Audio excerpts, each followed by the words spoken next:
mainit ang dugo ni Ombudsman Boying Rimulya sa kampo ni Villanueva. Ha? Binunyag ni Ombudsman Boying Rimulya ang maniobra ng kampo ni Joel Villanueva. Sabi ni Ombudsman Boying, nagmamaniobra. Gumagawa ng mga paraan si Villanueva para makalusot. Kaya lang sabi niya, hindi daw uubra yung mga maniobra na yan. Hindi raw makakalusot yan, sabi ni Ombudsman Boying.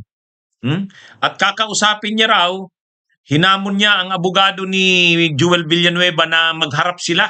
Matindi talaga itong si Ombudsman Boying. Hindi, totoo. Hinamon niya talaga ang abogado ni Joel Villanueva. Yan yung balita ng Yan yung laman ng mga balita. Ayan ipakita ko sa inyo. Yan ang abogado ni Ombudsman ni Joel Villanueva. Si Mons Guerra daw yan January 17 lang yung laman ng balita January 17, 2026. Ombudsman Rimulya hinamon si Attorney Isguera na magharap kasama sina ex-DPWH officials Hernandez at Mendoza. Yun. Kaya hindi po ako nang-iintriga. Sasabihin yan, ikaw naman ng inso. Nang-iintriga ka na naman. Hindi po. Ayan nababasa nyo. Nababasa nyo. May resibo tayo. Anong klaseng maniobra? Ginagapang ni Joel Villanueva ang BGC Boys. Ayan BGC Boys. Ginagapang ni Joel Villanueva ayon kay Boying Rimulya. Yan Kaya yung mga nagsasabi sa akin dyan na nang-iintriga ako, hindi po. Yan po ang totoong nangyayari. Binabalit ko lang sa inyo. Ano ba kasi ang ginagawang maniobra? Ginagapa nga ni Joel Villanueva sa pamamagitan ng abogado niyang si Attorney Isguera, ginagapang yung mga BGC Boys. Lalo na yung mga dating officials ng DPWH, si Bryce Hernandez at saka si Mendoza. Mga dating officials yan ng 1st District Engineering Office ng Bulacan. Si Bryce Hernandez kasi at saka si Mendoza, damaging ang mga testimonya nila laban kay Villanueva. Ngayon, ang ginagawa ng grupo ni Villanueva sa pamamagitan ng abogado niyang si Attorney Mons Guerra, pinipilit na itong sila Bryce Hernandez at saka si Mendoza bumalik yung mga dati nilang testimonya na tinuturo si Villanueva ay bawiin. Kasi ang paniniwala ni Mons Guerra, pag bumaliktad si Bryce Hernandez at saka si Mendoza, wala na daw matibay na ebidensya kay Villanueva. Yun. Yan ang gustong mangyari ni Attorney Mons Guerra. Nagmamaniobra itong abogado ni Villanueva para si Bryce Hernandez at saka si Mendoza ay bumaliktad. Yung mga dati nilang salaysay na sinumpaan sa pagdinig ng Kamara at ng Senado ay bawiin nila. Para pag binawi nila yung kanilang mga testimonya, hihina na daw ang kaso laban kay Villanueva, makakalusot na ito. Pero sabi ni Ombudsman Boying Rimulya, haharapin niya itong ipapatawag niya itong si Mons Guerra. Kasi foul daw ang ginagawa nito Ginagapang yung mga testigo para pabaliktarin. Kaya medyo sabi ni Ombudsman Boying, kakausapin ko nga yung abogado na yan ni Villanueva.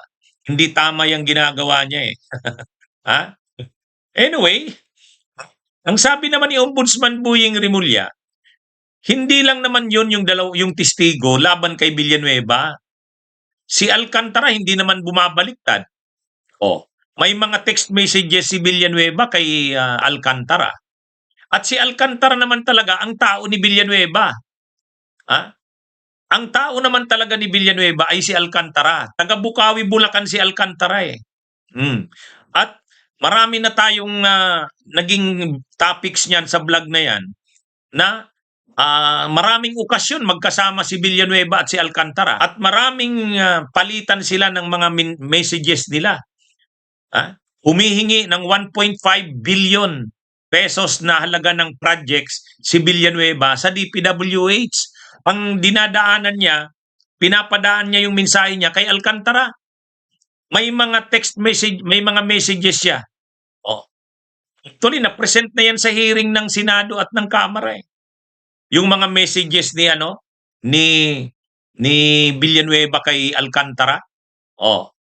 Kaya lang, ang palusot lang naman ni Villanueva doon, ang hinihingi kong projects flood multipurpose. Hindi ako humingi ng flood control. Sabi niya, wala akong kinalaman diyan sa flood control. Ang paliwanag naman ni Alcantara ganito. Ang hinihingi ni Villanueva ay multipurpose buildings. Ang halaga 1.5 billion. Ang sabi ni Villanueva sa message sa kanya, sabihin mo sa boss mo, ang tinutukoy si Bernardo o kaya si Bunuan. Hindi ako simpleng senador, majority floor leader ako. Ibig sabihin, yung hinihingi niyang 1.5 billion, bigyan ng halaga yon ng DPWH. Kasi pwede niyang harangin ang budget ng DPWH kasi majority floor leader siya. Yun ang mensaheng pinapaabot ni Villanueva sa mga mensahe niya kay Alcantara.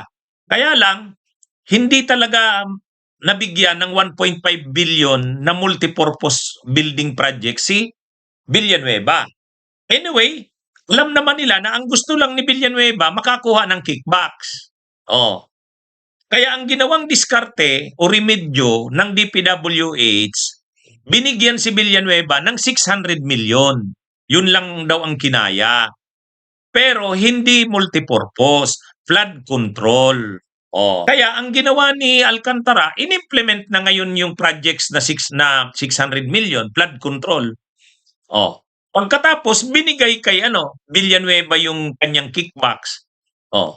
Kasi, ang kalakaran sa kanila, ang hinihingi na yun na 1.5 billion ni Villanueva, para lang naman mapagkunan niya ng kickbacks. Ay walang available na pondo sa multipurpose, pero mayroon sa flood control. Di flood control yung binigay na projects. 600 million. At dahil para kay Villanueva yung 600 million, yung kickbacks doon, parang 150 million, dinala ni Alcantara. Kaya hindi naman talaga masyadong importante sila Bryce Hernandez at si Mendoza. Kahit bumaliktad si Bryce Hernandez at si Mendoza, state witness na si Alcantara hindi na kayang Kaya lang mga kabunyog, mga kababayan, medyo napipikon itong si Boying Rimulya kasi foul ang discarding ginagawa ni Mon Isguera.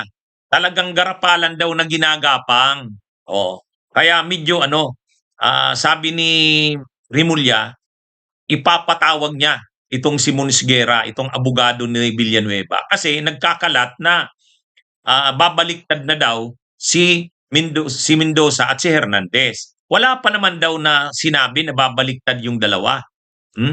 Sa kawinarningan din ni Ombudsman Boying Rimulya, yung dalawa, si Mendoza at si Bryce Hernandez, sabi niya, huwag kayong maniwala dyan kay Atty. Isguera. Mapapakahama kayo niyan. Mapapakahama kayo niyan. Mabigat ang kaso ninyong kakaharapin. Kapag kayo, mas maganda mag-cooperate na lang kayo sa gobyerno, sabi ni Ombudsman Boying Rimulya. Ito kasing dalawa, si Bryce Hernandez at saka si Mendoza, hindi napasama sa state witnesses.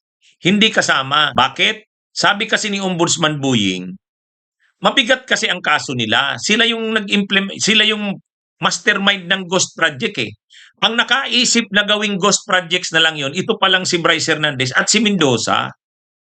Kaya hindi ganun kadali na gawin silang state witness kasi dapat pag state witness ka, hindi kayong most guilty.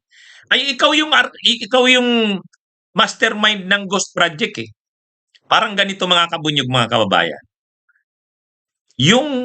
Ang project ay pinunduhan, halimbawa, ni Villanueva sa kanila Jinggoy, sa kanila Revilla.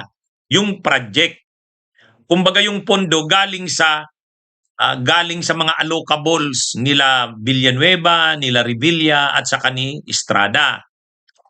O sa ni Chis Escudero. Galing sa kanila. Pero hindi naman nila sinabi na ghost project ang gawin. Ganon din si Alcantara. Si Alcantara sa si Bernardo, hindi naman sila nag-isip na gawing ghost project yan. Parang ang gumawa na lang ng maniobra na gawing ghost projects, itong si Hernandez at si Mendoza. Kaya ang sinasabi ni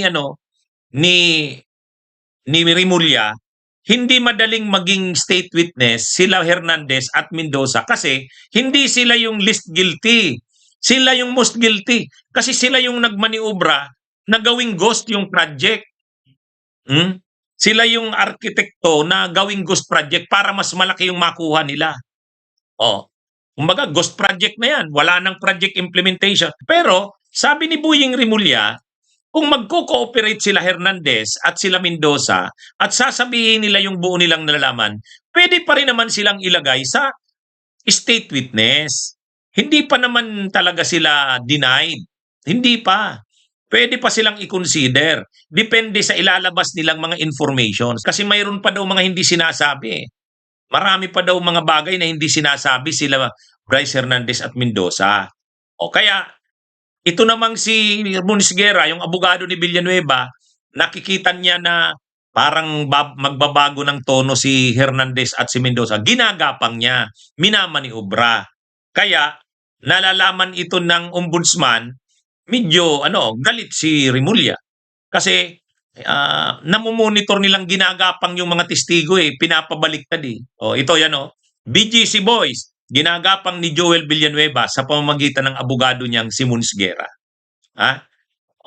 Anyway, mga kabunyog, mga kababayan, abangan natin yung paghaharap. Maganda, magharap talaga yung dalawa na yan. Sana pagbigyan ni Attorney Monsguera. Sana pagbigyan. Maganda magharap.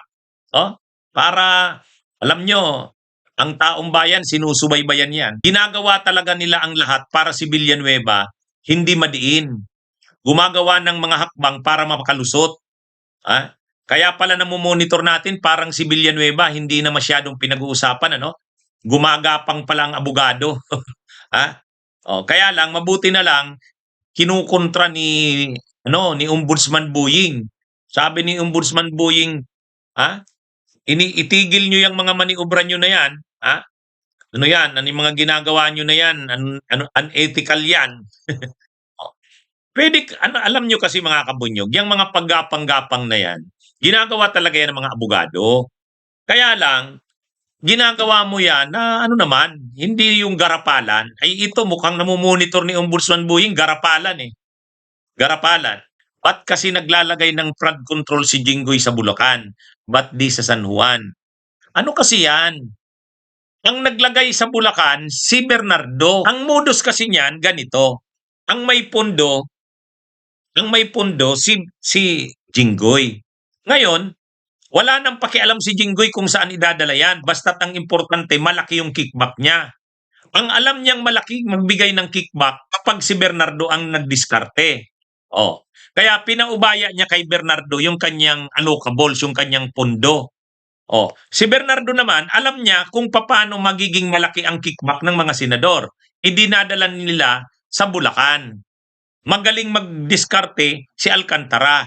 Ang problema, ang diskarte palang ginagawa sa Bulacan, kaya malaki na yung mga kickbacks ng senador, 25 na to 30% na, dahil ghost project na pala. Ghost project na. Kumbaga, hindi alam, ewan ko kung hindi alam nila Jinggoy, o hindi alam nila Revilla, o hindi alam nila Villanueva na ghost project na yon. Pero, ang sabi ng ombudsman, ang nagdidiskarte na gawing ghost project na yan, sila Bryce Hernandez at saka si Mendoza. Sa picture, ang Mendoza dyan, yung nakikita nyo, yung nasa second mula sa left, yan si Mendoza. Yung second mula sa right, yan naman si Bryce Hernandez. Ang pinaka-district engineer nila, si Alcantara, yung nasa kanan. Ang sinasabi naman ni Alcantara, hindi ko naman sinabing gawing ghost project yan Ang sabi ko, kumbaga, ang nagiging kalakaran, i-implement mo yung project, diskartehan mo na lang para sa mga kickbacks. Pero hindi ibig sabihin, wag mong i-ghost project. Ang ginawa daw nito nila Bryce Hernandez at sa kanila Mendoza, ginawang ghost project. Bakit ginawang ghost project? Para Kung malaki ang makukuha ng mga ng mga senador, malaki ang makukuha ng mga senador, malaki rin ang makukuha ni Hernandez, ay ni Bernardo. Dapat sila rin malaki rin ang makukuha. Paano sila malaki ang makukuha? Oh, Igos project na lang. Ibig sabihin, pinaghahati-hatian na nila yung buong 100%. Matindi. Matindi. Oh, kaya ang halimbawa niyan, yung project sa Bulacan, sa Pandi, 92.5 million. Project ni ano yon, ni Bong Revilla. Oh, doon siya nakasuhan ng malversation at graft yung ikinaso ng isang araw. Palusot ni Joel Villanueva, hindi daw flood control ang gusto niyang projects. Ang ni-request niya daw na projects ay multipurpose. Tama ba 'yon? Pwede. Pwede. Kaya lang, ang ginawa kasing diskarte ni Alcantara, kasi tao niya si Alcantara taga Bukawi, Bulacan 'yan. Ang ginawang diskarte ni Alcantara, pinaabot sa DPWH yung request ni Villanueva na 1.5 billion na multipurpose. Mukhang ang nagawang paraan ng DPWH, mukhang ang ginawang paraan, wala tayong pundo para dyan sa multipurpose. Mayroon tayo flood control. At saka hindi natin kaya yung 1.2 billion, 600 million. Oh, yun ang ginawa. Yun yung ginawa. Oh. Ngayon, inimplement na ngayon ni Alcantara yung flood control projects. Tapos, nung inimplement na, binigay na yung kickback kay Joel. Tinanggap naman nung tao ni Joel, yung alias Peng, di ba? Diniliver niya doon sa Bukawi. Oh, sa isang barangay doon, yung lagi nilang pinagkikitaan ni Joel Villanueva. Alam niyo kung saan kinuha yung 600 million? Yung 600 million na para kay Joel, ginawa ng diskarte. Alam niyo kung saan kinuha? Para lang mapagbigyan si Joel, kasi ang hinihingi niya 1.5 Ang binigay sa kanya 600. Alam niyo kung saan kinuha? Ginawa ng diskarte ng DPWH. Oh, yan, isa yan sa sasagutin ni Bunuan dapat.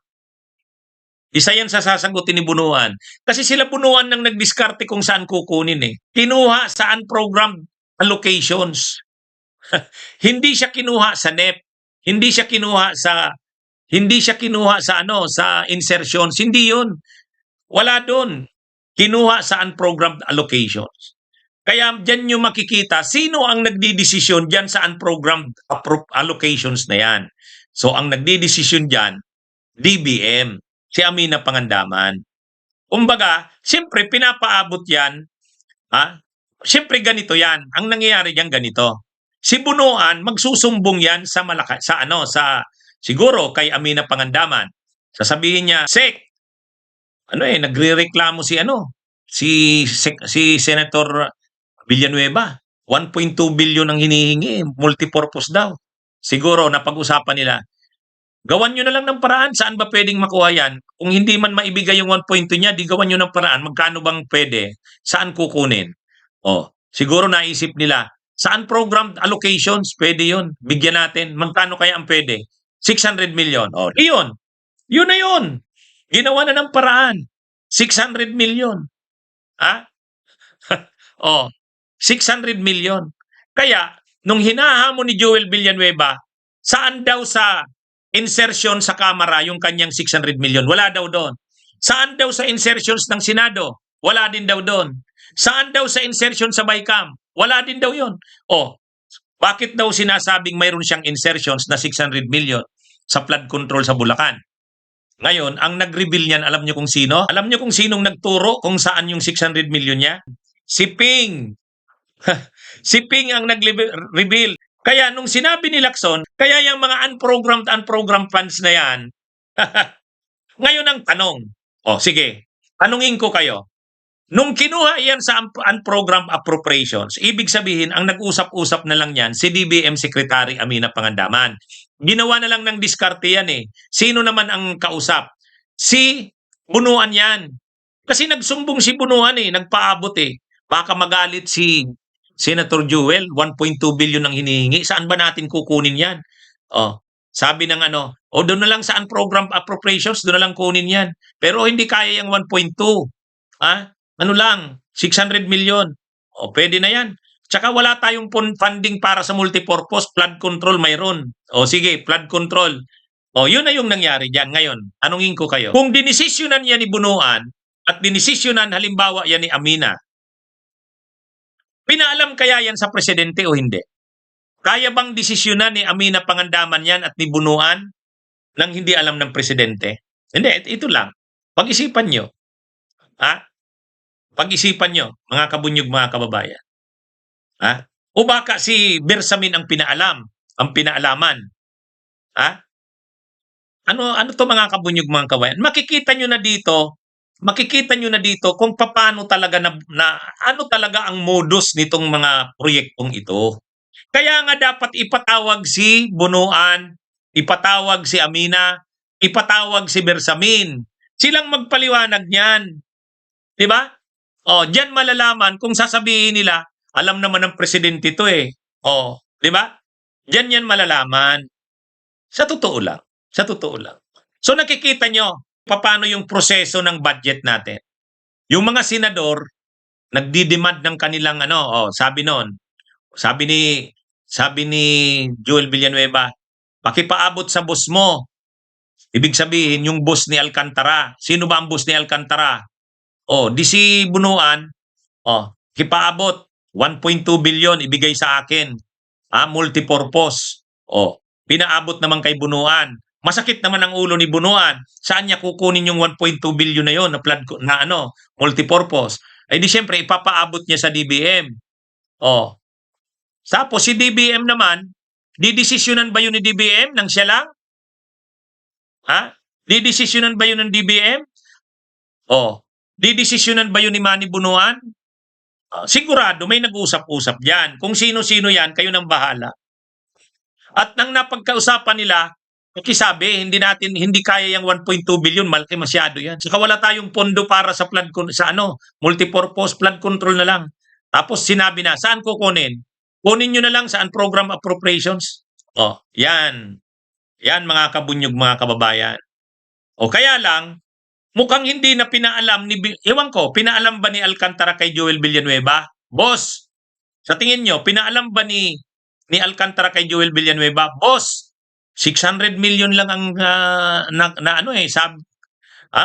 sabi sa taas 600 million lang daw ang kayang ibigay eh. Tsaka boss, hindi multipurpose flood control.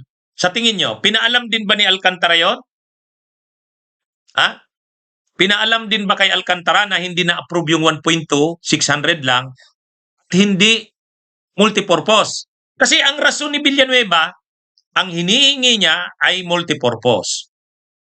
Wala siyang hininging flood control. Kaya yan daw mga flood control na yan, hindi niya daw alam yan. Pinaalaman o hindi kay Joel Villanueva, in-implement ni Alcantara. In-implement. At nung na-implement na, dinala na ngayon yung kickback ni Joel, 150 million. Yan yun. Kaya dyan ngayon yung kaso ni Joel. Kaya lang, ang nakakaalam ng transaksyon na yan, sila Bryce Hernandez, sila Mendoza, sila Alcantara. Sila Alcantara.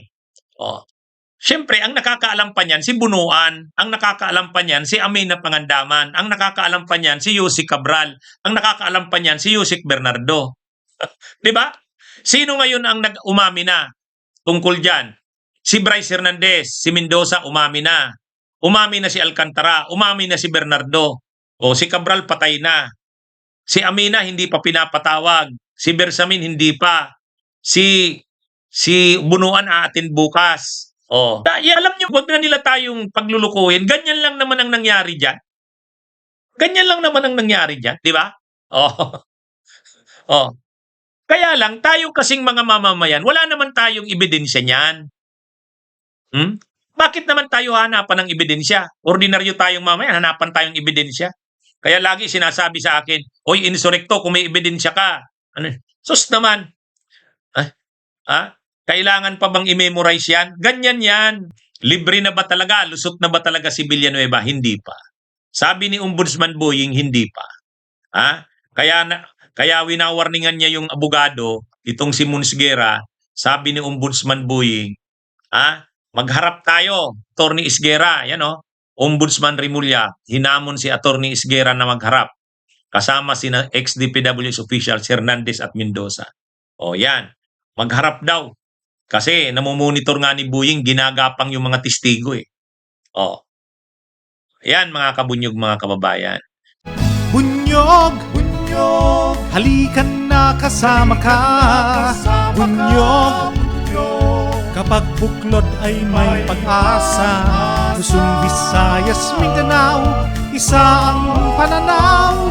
Sa bagong Pilipinas ang bunyog isisigaw. Bunyog.